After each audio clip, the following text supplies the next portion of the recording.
मैं सच्ची बात यह है ईमानदारी की कि तुमने शुरू के 2-2.5 साल कुछ काम किया है, इसके अलावा कोई तुम्हारी कुर्बानी नहीं।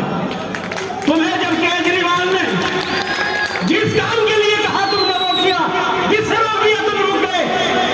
दिल्ली में दंगे हुए, एक रात तुमने मर्द मुजाहिद का किरदार अदा किया था एलजी हाउस पे, 2 दिन के बाद तुम्हें केजरीवाल ने रोक दिया और फिर तुम्हारी ही साथ एक टीम को भेजा कि जाओ जमुना पार की उन मस्जिदों में और मदरसों में जिनमें आग लगाई गई, जिनमें सिलेंडर फाड़े गए, जाओ वहां से वो जले हुए के आग के निशान मिटवाओ, जल्दी से वहां रंगरोगन कराओ, खुदाई कराओ, वो सबूत सारा मिटा दो। फॉरेंसिक जांच की टीम आने से पहले इंटरनेशनल मीडिया पहुंचने से पहले वो सारे सबूतों को मिटा दो। तुम्हारी टीम ये काम कर रही थी। मुझे तुमसे ये शिकायत है कि क्यों तुम्हारे लोग इस काम पे लग रहे हैं। हमारे भाई, तुमने हमारी कम्युनिटी का कैंप लगाया, हमने तुम्हें इसलिए एमएलए नहीं बनाया था कि तुम कौम से पैसे इकट्ठे करके, राशन इकट्ठा करके वहां रिलीफ बांटोगे। ये काम तो जमीयत उलमा कर लेती है, ये काम तो जमात इस्लामी कर लेती है, ये काम तो मुशावरत कर लेती है, ये काम तो दिल्ली काउंसिल कर लेती है, दूसरी हमारी सारी दिल्ली जमातें ये काम कर लेती है। हम जिसको एमएलए और एमपी बनाते हैं वो इसलिए बनाते हैं कि अगर मेरी कौम के हुकूक पर कोई सरकार या कोई लीडर डाका डालता है या मेरी कौम के बच्चों के गलों पर हाथ डालता है तो मेरा एमपी, मेरा एमएलए उसकी गर्दन पर हाथ डाल कर उससे कह करो ये मेरी कौम के बच्चे हैं, ये मेरी कौम के मेरे भाई है, तू इन पर हाथ नहीं डाल सकता। लेकिन अमानत भाई, मुझे अफसोस है तुमने शिफाउर रहमान के लिए एक बार भी आवाज नहीं उठाई।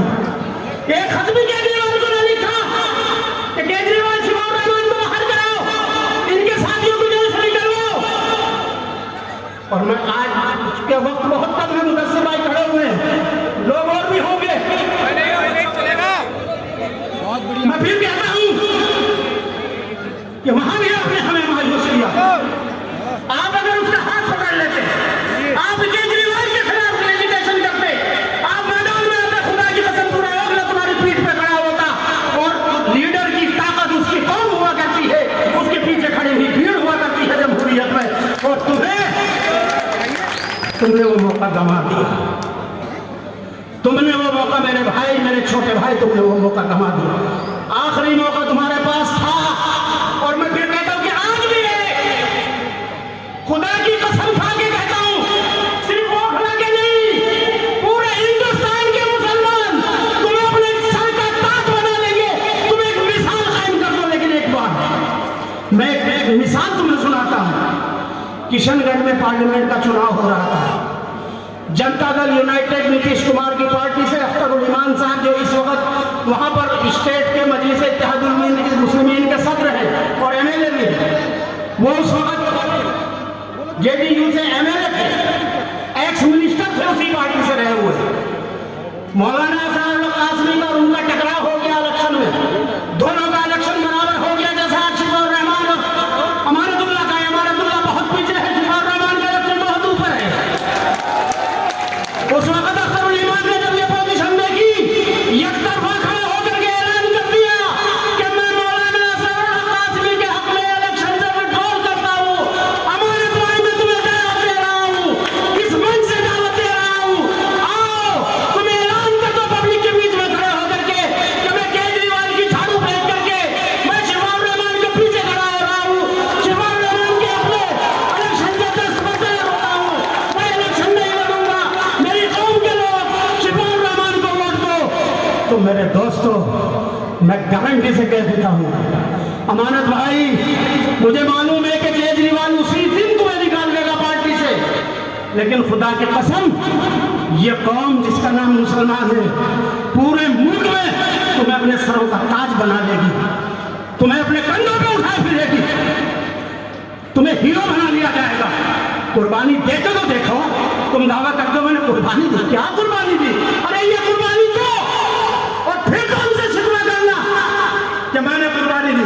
काहे की कुर्बानी दी? अच्छे खासे यार काउंसिलर भी नहीं थे, एमएलए बन गए, 10 साल तक एमएलए बन गए। कुर्बानी दी है या कौन सा कुर्बानी ली? कौन सा कुर्बानी ले रहे हो मेरे भाई? अपना हिसाब करके देखना। इस इलाके में डेमोलेशन पहले भी होते थे, अब भी होते हैं। जितनी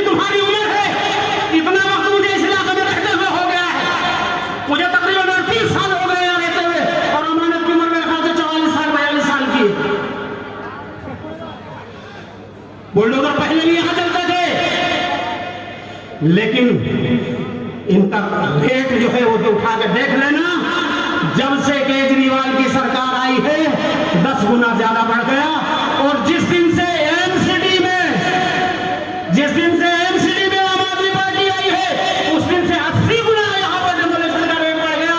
और आखिरी बात कहता हूं, ये डराया जा रहा है कि अगर इसे वोट नहीं लोगे तो वो जीत जाएगा और बीजेपी आ जाएगी और वो खा जाएगी, उसे वहां से वोट नहीं मिलेगा, इसे यहां से नहीं मिलेगा, उसे वहां से मिल गया, हमें इतना मिल गया।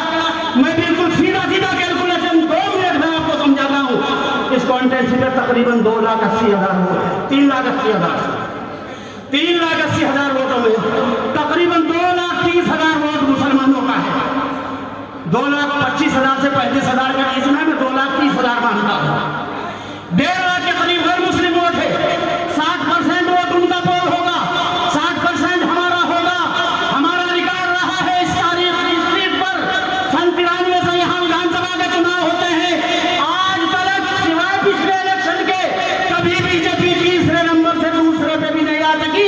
पिछली बार दूसरे नंबर पे इसलिए थी कि शाहीन बाग एजुकेशन के जज्बात के बीच में इलेक्शन था।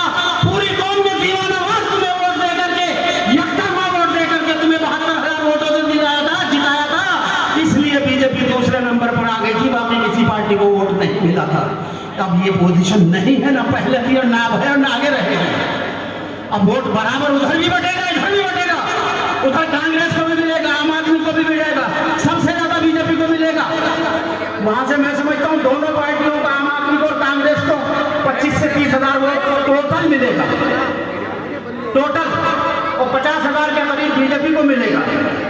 75-80,000 वहां से पोल होगा, इससे ज्यादा नहीं हो सकता। हमारे यहां से पोल कितना होगा? हमारे यहां से पोल होगा 1,60,000 के करीब। हो सकता है 170 भी हो जाए। इलाके के मुसलमानों, गैरतमंद कौम के लोगों, मैं तुमसे कहता हूं कि अपने घरों से निकलो, अपने दोस्तों को, रिश्तेदारों को, अपने अजीजों को, अपने साथियों को निकालो और एक मिशन बना करके अपने सर पे कफन बांध लो 5 तारीख तक कि हमें एक वोट शिफाउर रहमान के लिए पोल कराना है। और अमानत को 1,30,000 वोटों से जिताया था, तो इसको 1,40,000 वोट दे करके तुम जिता दो। रिकॉर्ड रहा है इस सीट का। जब हमने इकट्ठा होकर के वोट दिया, 93 में हमने, हमारी अक्सरियत ने परवेज हाशमी को वोट दिया, जनता दल के टिकट पे जिता दिया। 98 में हमने वोट दिया, उन्हीं को इकट्ठा होकर के कांग्रेस के टिकट पे जिता दिया, फिर जिता दिया, फिर जिता दिया, 4 बार जिताया। और जब हमने इकट्ठा होकर के वोट आसिम मोहम्मद खान को दिया, हमने इंडिपेंडेंट आसिम मोहम्मद खान को भी जिता दिया। एक बार नहीं 2 बार जिता दिया, कांग्रेस के टिकट पर भी जिता दिया। ये गलतफहमी दूर कर लो कि तुम्हारे वोटों से कोई हारता नहीं, कोई जीतता नहीं। तुम्हारे वोटों से ही जीतता है जो भी जीतता है। तुम अपने वोट इकट्ठा होकर के ताकत के साथ डालो शिफाउर रहमान को। दुनिया की सिवाय अल्लाह के कोई ताकत नहीं है रोकने में। और अल्लाह ने, मुझे ऐसा लगता है कि अल्लाह रब्बुल इज्जत ने शिफाउर रहमान की इज्जत के लिए फैसले लिख दिए हैं।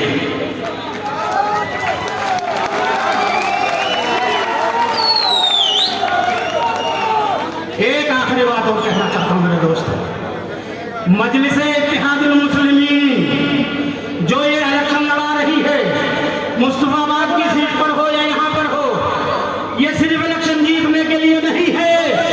मुसलमानों, ये तुम्हारे मुस्तकबिल की क़यादत को तैयार करने के लिए है, जिसको ये सारी सेकुलर पार्टियां और सारी कम्युनल पार्टियां तुम्हारी आजाद इंडिपेंडेंट क़यादत की दुश्मन है, ये खत्म कर देना चाहती है। इनका बस नहीं चलता कि तुम्हारी आवाजों को, एक वैसी की आवाज को ये खत्म नहीं कर सके। एक आजम खां की आवाज हुआ करती थी, बावजूद समाजवादी पार्टी में रहने के वो बंदा इंडिपेंडेंट आवाज बुलंद करता था, लेकिन उसको खत्म करने के लिए खुद समाजवादी पार्टी ने साजिश करके बीजेपी के साथ मिलकर के आजम खां का जनाजा निकाल दिया पूरी सियासत का।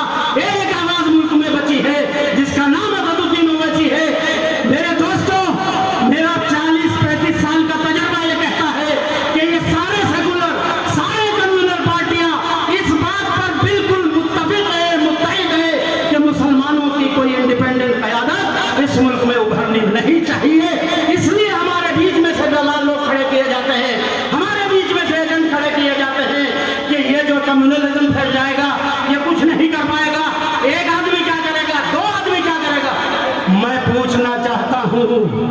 पार्लियामेंट में इंडिपेंडेंट एक ही तो मेंबर है पार्लियामेंट है असदुद्दीन ओवैसी।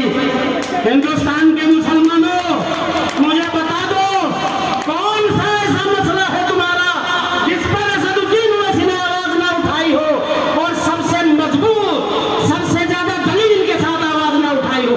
कौन सा मसला है?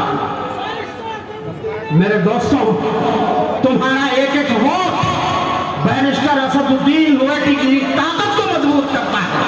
तुम्हारा एक एक वोट शिफाउर रहमान को ताकत देगा। तुम्हारा एक एक वोट शिफाउर रहमान के साथ में जो 100-150 दिल्ली में जो बंद है लड़के लड़कियां, उनकी ताकत बनता है।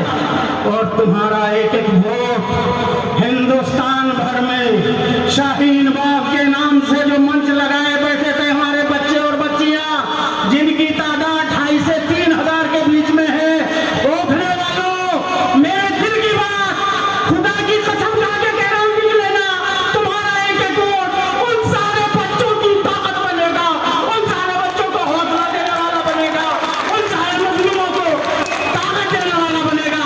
खुदा के वास्ते किसी भी बड़े का शिकार न होकर के, बिल्कुल यकतरफा होकर के, किसी की ना सुन करके सिर्फ और सिर्फ शिफाउर रहमान को वोट देना। मुस्तफाबाद में मेरी आवाज पहुंचनी हो तो ताहिर सैफी को एक वोट डालना।